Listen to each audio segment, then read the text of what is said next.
Your father's knife will not touch you. Subscribe, Are you aware that like, Abraham carried a knife? Genesis chapter 22 from verse 10 and 11 to put on Isaac's neck. A voice where they concluded to slaughter you. A voice will distract them.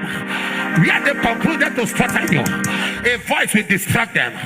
Where they concluded to slaughter you. When I say your father's knife, I'm not talking of your biological father. I'm talking of your lineage. Where you come from. There's a knife waiting to come. A voice spoke when they were about to slaughter. A voice spoke when they were about to kill.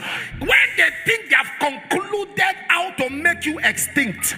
When they think they have concluded how to make you cry. When they think they have concluded how to make your children see pain. And they're about celebrating. They're about opening champagne bottles. When they're about to do that, a voice. A voice.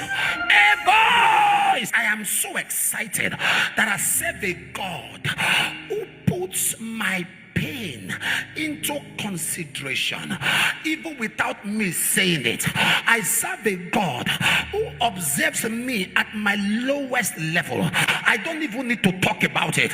I serve a God who understands that I need to survive without me crying about it. I serve a God who is aware of all I have gone through.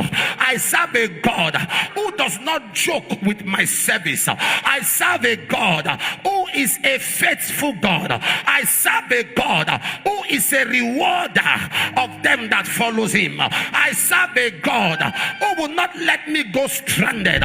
Some of you say you don't understand, Pastor. At this point I am stranded. I don't know how to survive. I don't know how to feed. I don't know how to pay my rent. God knows what to do. You say you don't know where to turn to. God knows what to do. You don't know who to call for help. God knows what to do. You don't know